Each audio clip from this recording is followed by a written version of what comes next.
बड़ा केस, बड़ा फैसला। बच्चों के सामने मां से ज्यादती के मुल्जिमान का इबरतनाक इंजाम करीब। लाहौर की इंसदादे दहशतगर्दी की अदालत मुल्जिमान आबिद मली और शफकत अली के खिलाफ लिंक रोड ज्यादती केस का फैसला आज सुनाएगी। मुकदमे में 37 गवाहान के बयानात कलमबंद किए गए। अदालत ने फैसला महफूज कर लिया था। 8-9 सितंबर 2020 के शब खातून से डकैती और इज्तिमाई ज्यादती का शर्मनाक वाकया पेश आया था। मरकजी मुल्जिम आबिद मली को वारदात के 1 माह से जायद मफरूर रहने के बाद गिरफ्तार किया गया था।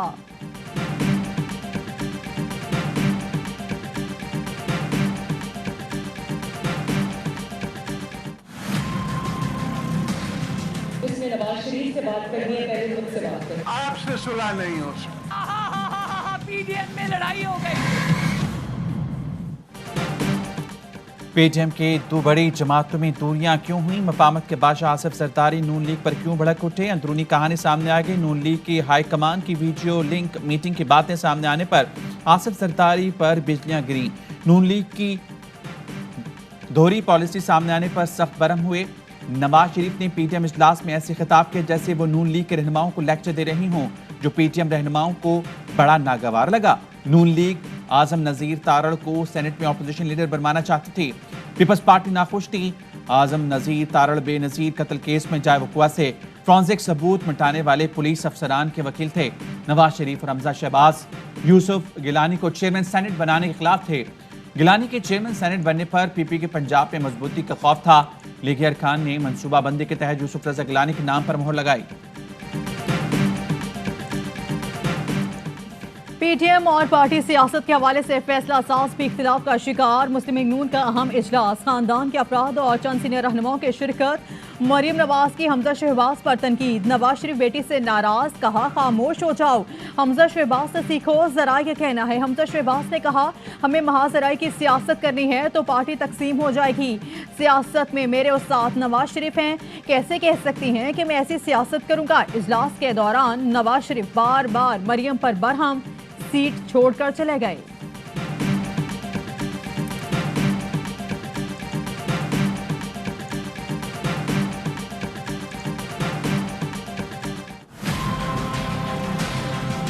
साल में इस मुल्क का पैसा चोरी किया उनको पता ही नहीं है कितना पैसा। लानत है ऐसे पैसे की। बच्चे भी झूठ बोल रहे हैं, वो भी झूठ बोल रहे हैं, अस्पताल में जा रहे हैं, कभी जेल में जा रहे हैं। हमारे लिए इबरतनाक चीज। अगर यही मुल्क बनना था कि यहाँ शरीफ और जरदारी ने अमीर होना था तो इसका मकसद कोई नहीं था। साबिक हुक्मरान इबरत का निशान है। 30 साल तक मुल्क का पैसा चोरी किया, बच्चों के साथ मिलकर झूठ बोल रहे हैं। अस्पताल तो कभी जेल जा रहे हैं। लानत है ऐसे पैसे पर। वज़ीर-ए-आज़म इमरान खान का मालकन यूनिवर्सिटी में खिताब, कहा यह मुल्क जरदारी नवाज के अमीर होने के लिए नहीं बना था, बड़े मुश्किल हालात से निकले। दोस्त मुल्कों ने दिवालिया होने से बचाया। अब ऐसे मंसूबे बनाना होंगे जिससे मुल्क की दौलत में इजाफा हो, ज़र मुबादला के ज़खायर बढ़ें। सयाहत परवान चढ़ गई तो पाकिस्तानियों को बाहर नहीं जाना पड़ेगा। वज़ीर-ए-आज़म ने स्वात एक्सप्रेस वे का भी इफ्तिताह कर दिया। वफाकी वज़ीर मुराद सईद भी हमरा थे।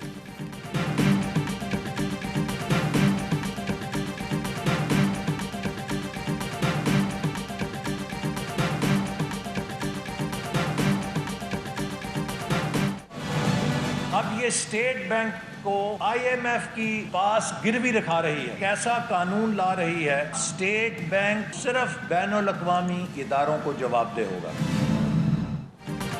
हुकूमत ने मुल्क का दिवालिया कर दिया। इमरान खान मालियाती खुद मुख्तारी का सौदा कर रहे हैं। हुकूमत स्टेट बैंक को IMF का ज़िले दफ्तर बनाने जा रही है। मान जाएं आपके पास विजन और सलाहियत नहीं, मुल्क को मजीद तबाह करने के बजाय इस्तीफा दें और घर जाएं।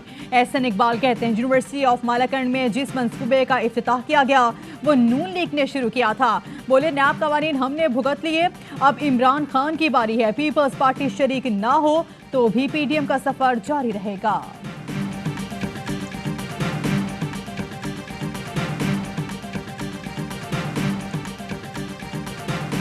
इत्तेहाद को तोड़ने की साजिशें भी हो रही हैं, लेकिन हमें अल्लाह ने अक्ल दी है, फायदे नुकसान को समझते हैं।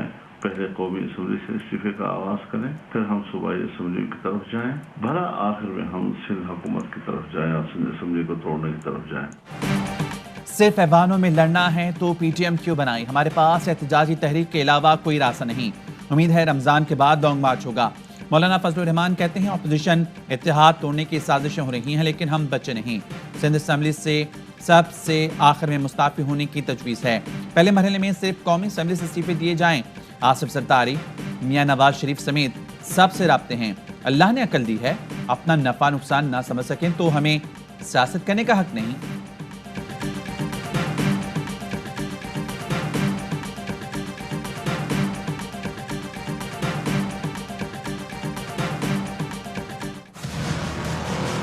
एक दूसरे की ताबूत में कील ठोकने में मसरूफ़ अमल है, जिसकी इस वक्त जो है रूह प्रवास कर चुकी है। कनीज़ें और जाली राजकुमारी की चीखें आओ बकार बैन आप सुन रहे हैं।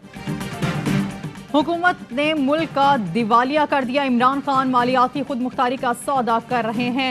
PTM की रूह कब्ज हो चुकी, एक दूसरे के ताबूत में कील ठोंक रहे हैं। फिरदौस आशिक आवान कहती हैं कनीज़ों की आहो बका सब सुन रहे हैं। सोचा जा रहा है कि खानदानी इख्तिलाफ और शुगाफ कैसे छुपाएं। शहबाज गिल ने दावा किया मरियम नवाज का मुतबादिल तैयार हो चुका। लाहौर में किसी और ने वीडियो लिंक से इजलास में शिरकत की।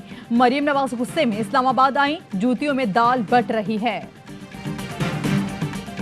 इंतखाबी इस्लाहात के लिए काफ लीग हुकूमत और अपोजिशन को एक साथ बिठाने की कोशिश कर रही है। फजलुर रहमान बड़े स्टेक होल्डर नहीं, नून लीग और पीपल्स पार्टी बड़े स्टेक होल्डर्स हैं। पीपल्स पार्टी की सोच मरियम नवाज की तरह नहीं। विफाक के वज़ीर फवाद चौधरी की AR1 न्यूज़ के प्रोग्राम सवाल ये है में गुफ्तगू मुसद्दिक मलिक बोले हुकूमती लोगों के रवैये की वजह से साथ नहीं बैठ सकते। वज़ीर-ए-आज़म खुद सामने आकर कहें कानून साजी के लिए साथ दें। वज़ीर-ए-आज़म तमाम जमातों को सामने बिठाकर कहें नए नारों का ताना नहीं मारूंगा।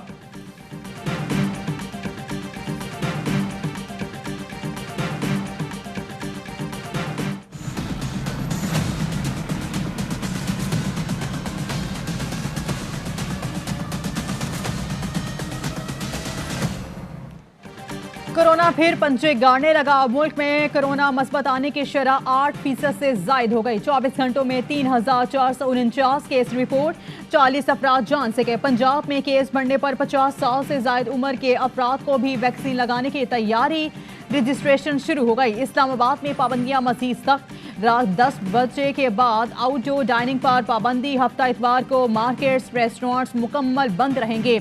आज़मीन हज को मंजूर शुदा कोरोना वैक्सीन लाजमी लगवाना होगी।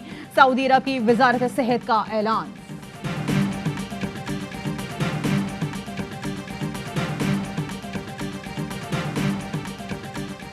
Army chief general Qamar Javed Bajwa से बहरीन नेशनल गार्ड के कमांडर जनरल शेख मोहम्मद बिन ईसा की मुलाकात। इलाकाई सलामती और अफगान अमन अमल पर बात हुई। आर्मी चीफ ने कहा पाकिस्तान बहरीन के साथ सिफारती दिफाई ताल्लुकात को कदर की निगाह से देखता है। बहरीन के कमांडर की खित्ते में अमन के लिए पाकिस्तान की कोशिशों की तारीफ। खित्ते में अमन और सलामती के लिए कोशिशें जारी रखने पर इत्तेफाक। Sri Lankan chief of defence staff का भी GHQ का दौरा। आर्मी चीफ से मुलाकात की। जनरल सलवा ने अफगान मफामती अमल पर पाकिस्तान की काविशों की तारीफ की। जनरल सलवा ने यादगार शोहदा पर भी हाजिरी दी।